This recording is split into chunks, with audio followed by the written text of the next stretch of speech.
असुर भी वेदों की दुहाई देकर हिंसक हो गए, पशु पक्षियों की हत्या हिंसा करने लग गए।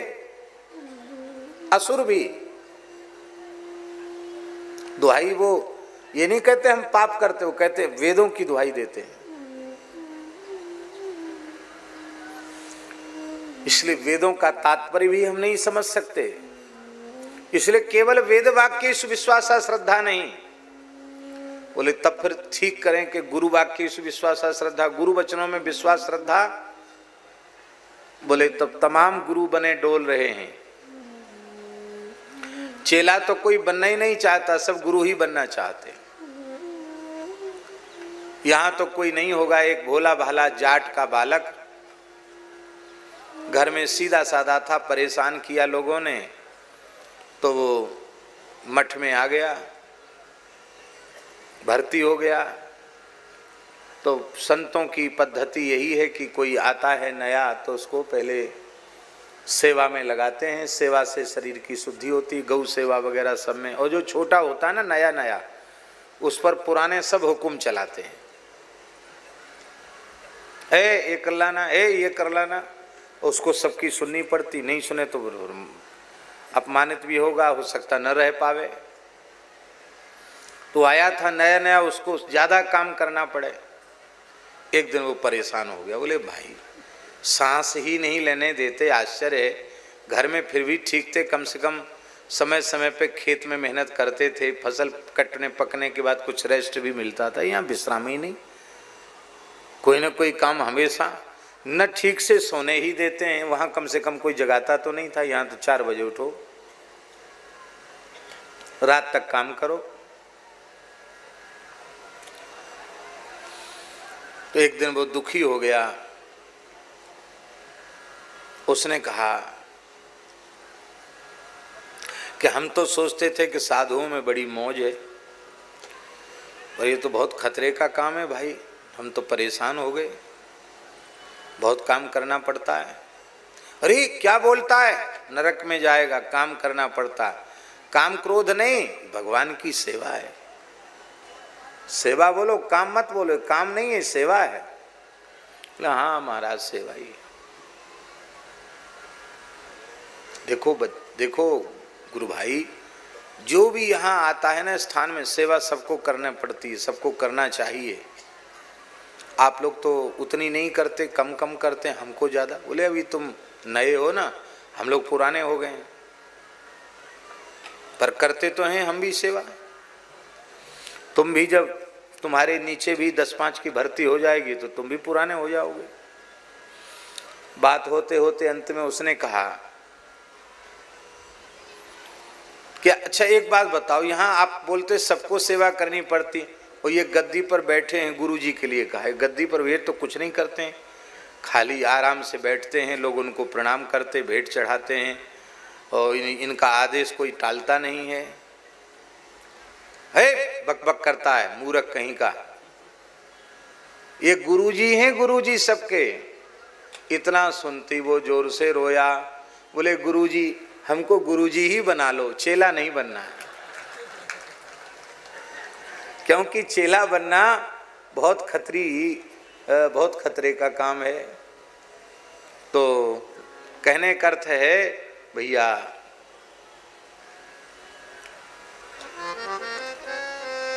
चेला नहीं बनना चाहते, गुरु बनना चाहते हैं।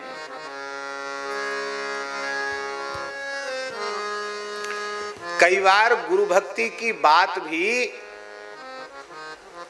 उसके मूल में यह भाव कई बार मन में छिपा रह जाता है कि हमारी पूजा हो, पर गुरु निष्ठा की बात, गुरु भक्ति की बात इसलिए नहीं है कि हमारी पूजा हो, हमारे हृदय में भी गुरु के प्रति श्रद्धा निष्ठा और अधिक बलवती हो, परिपक्व हो। जैसे भगवत गुणगान से भगवान के प्रति श्रद्धा विश्वास दृढ़ होता है, ऐसे ही संत महिमा, गुरु महिमा, इनके गान से इनके प्रति श्रद्धा और विश्वास दृढ़ होता है।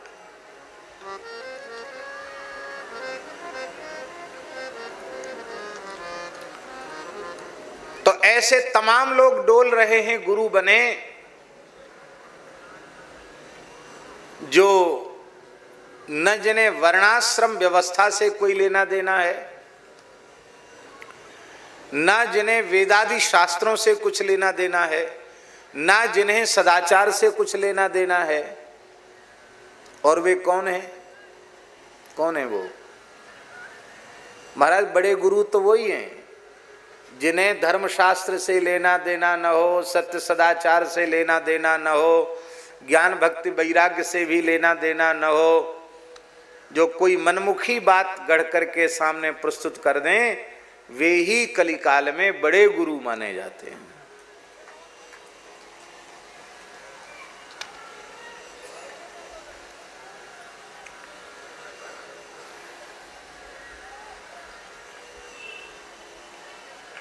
पता नहीं हमें कहना चाहिए कि नहीं कहना चाहिए,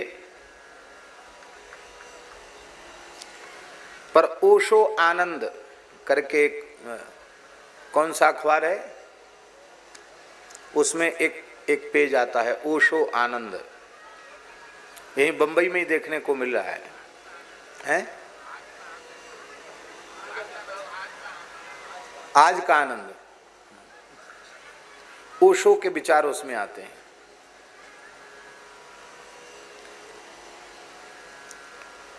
आज राम राज्य के खंडन के बारे में ओशो के विचार है। राम राज्य आदर्श राज्य नहीं था,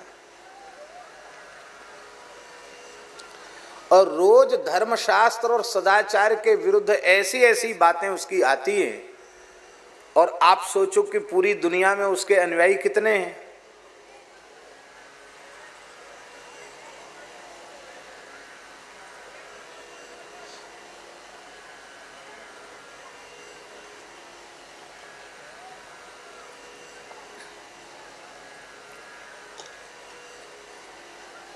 हमारे पूर्वज, हमारे ऋषि मुनि महात्मा, उनको ज्ञान नहीं था।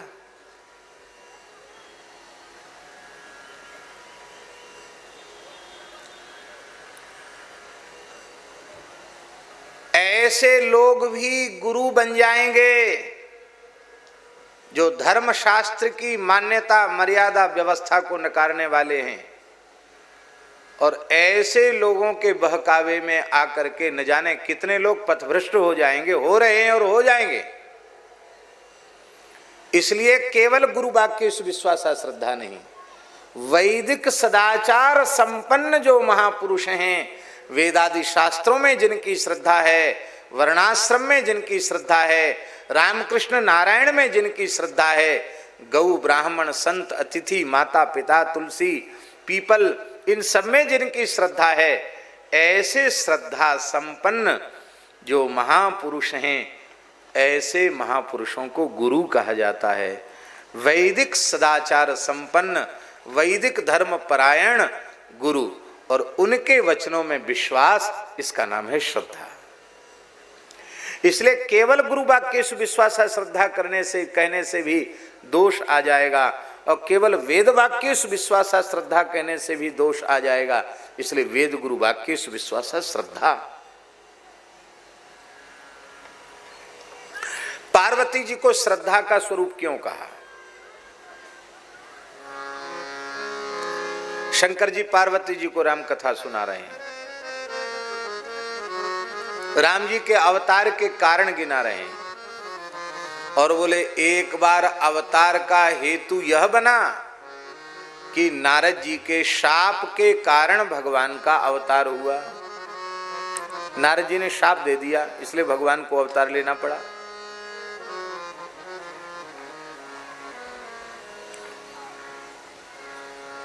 पार्वती जी को कहना चाहिए था राम राम राम राम राम राम राम राम राम राम राम राम। बड़ा बुरा हुआ। गुरु जी की बुद्धि कैसे बिगड़ गई बताओ। अपने भगवान को इन्होंने श्राप दे दिया। कैसे भगत, कैसे गुरु? ये बात उनके मन में आनी चाहिए थी। लेकिन वहां मानस जी को आप उठा करके देखें, पार्वती जी कहती का अपराध रमापति कीना, का अपराध रमापति कीन्हा तापराध, रमापति कीन्हा तापराध, रमापति कीन्हा। रमापति ने क्या अपराध कर दिया जो गुरुजी को अपने स्वभाव में थोड़ा परिवर्तन करके उनको भी अनुशासित करना पड़ा, उनको श्राप देना पड़ा? इसको कहते हैं श्रद्धा। एक महात्मा, दो महात्मा नहीं, सृष्टि के प्रधान 7 ऋषि एक साथ इतना युक्त प्रवचन कर रहे हैं कि पार्वती की बुद्धि भ्रमित हो जानी चाहिए थी। लेकिन पार्वती जी की श्रद्धा कैसी है गुरुदेव में। पार्वती जी कहती हैं, आहा,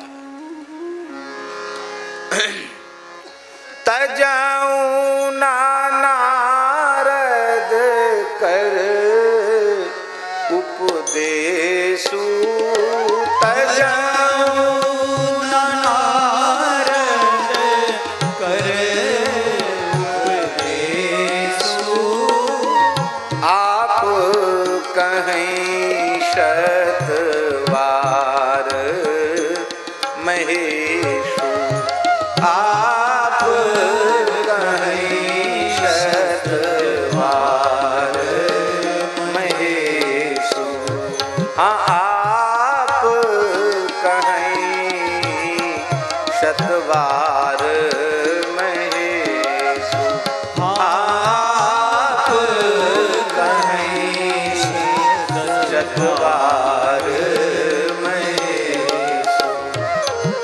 गुरुजी ने कहा है, पार्वती तुम्हारा लक्ष्य शिव जी के चरण कमलों की प्राप्ति है। लक्ष्य 10-5 बार नहीं बनता है, बन गया सो बन गया। जन्म कोटि लग रगड़ हमारी, जन्म कोटि लगी रगड़ हमारी, बरऊं शंभुनत रहूं कुंवारी, हाँ बरऊं शंभुनत रहूं कुंवारी।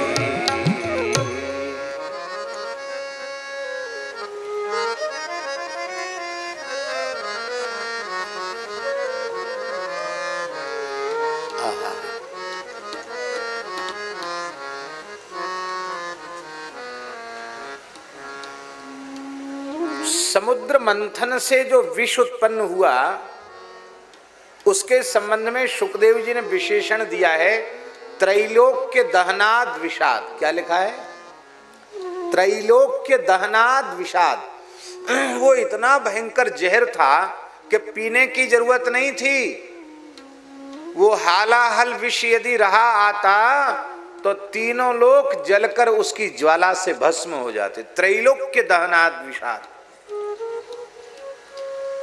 खाने सूंघने की भी जरूरत नहीं थी, उस जहर से ही सब जल जाता। और इतना हालाहल विष भी मेरा कुछ नहीं बिगाड़ सकता है। क्यों? क्यों नहीं बिगाड़ सकता? धन्यास्ते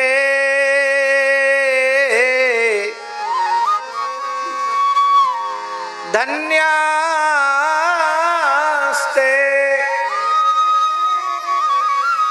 कृतिनः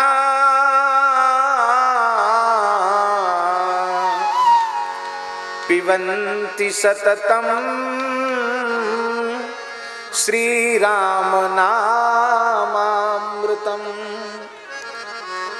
ते कृतिनः, ते भाग्यशालिनः, वे बड़े भाग्यशाली हैं, धन्यवाद देने के योग्य हैं जो सतत श्री राम नामामृत को पीते हैं।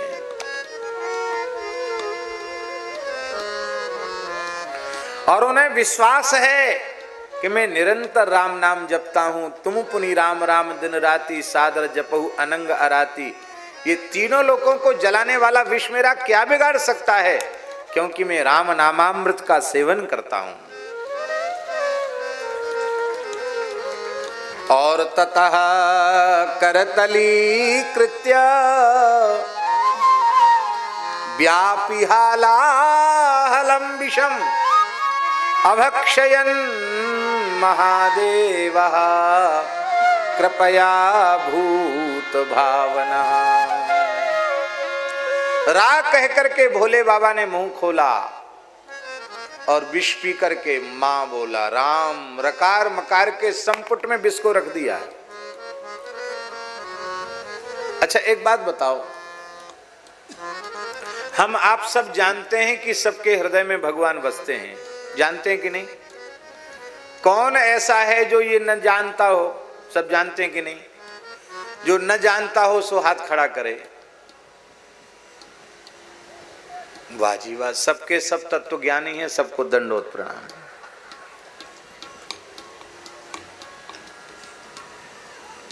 सब जानते हैं कि सबके हृदय में भगवान है। हृदय से अर्जुन तिष्ठति, सबके हृदय में भगवान, ये सब जानते हैं, पर इस पर विश्वास भगवान शिव करते हैं।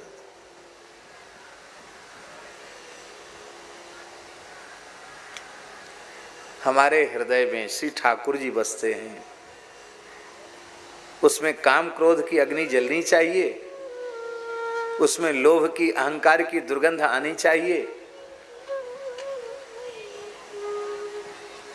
शंकर जी ने विष नीचे क्यों नहीं उतरने दिया? मेरे हृदय में प्रभु विराजते हैं, ये विष उन्हें पीड़ा पहुंचाएगा, अपने कंठ में रोक लिया। हमारी ये समझ में आ जाए, हमारे हृदय में ठाकुर जी बसते हैं, तो न काम रहेगा, न क्रोध रहेगा, न लोभ रहेगा, न मोह रहेगा, न मद रहेगा, न मात्स, कोई विकार रहेगा ही नहीं। पर हम ये भी कहते हैं कि हमारे हृदय में प्रभु विराजते हैं, बसते हैं सबके हृदय में, और उन प्रभु को हम काम क्रोध आदि की आग में तपाते, पीड़ा भी पहुंचाते हैं उनको।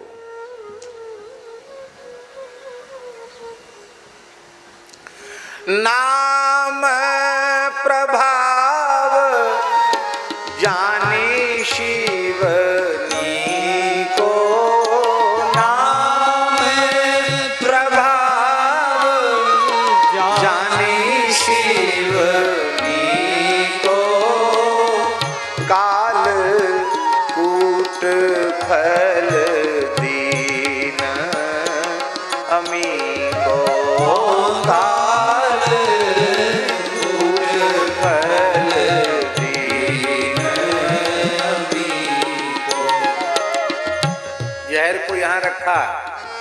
इसका मतलब एक ये संदेश भी दिया महादेव जी ने, ये जहरीली चीजें हृदय में मत उतरने दो, अंतःकरण में मत उतरने दो। कभी कोई जरूरत पड़े शिक्षा की दृष्टि से, अनुशासन की दृष्टि से, अपने अनुगतों को के सुधार की दृष्टि से आवश्यक होवे, तो ये थोड़ा यहीं से कुछ कहना हो तो कह दो, भीतर उसको उतरने मत दो।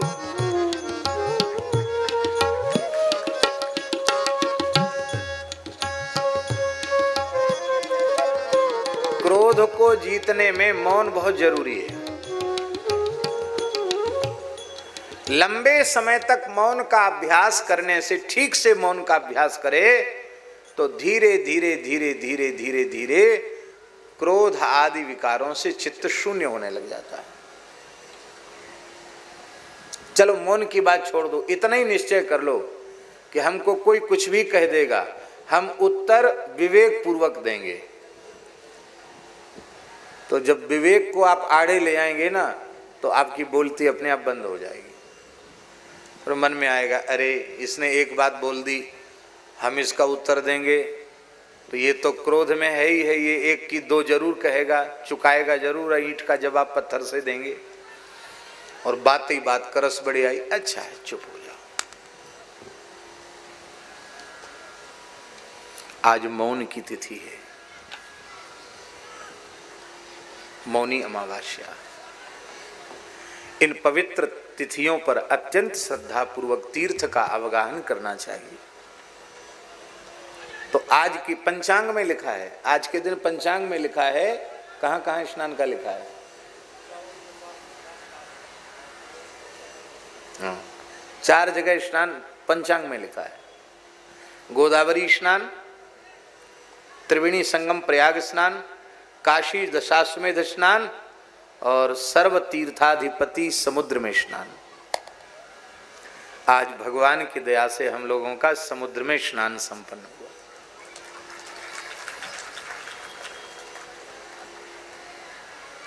ये अपनी बात इसलिए कह रहे हैं कि आप लोग बंबई रहते हैं, ऐसा कोई पर्व का अवसर आवे तो पहले अपने घर पर बढ़िया से स्नान करना, अपना नित्य नियम करना, फिर पवित्र होकर श्रद्धा पूर्वक समुद्र नारायण को दंडवत करना और फिर स्नान संकल्प पूर्वक स्नान करना, देवताओं के स्मरण पूर्वक स्नान करना और स्नान करके फिर विधि पूर्वक समुद्र नारायण की पूजा करना।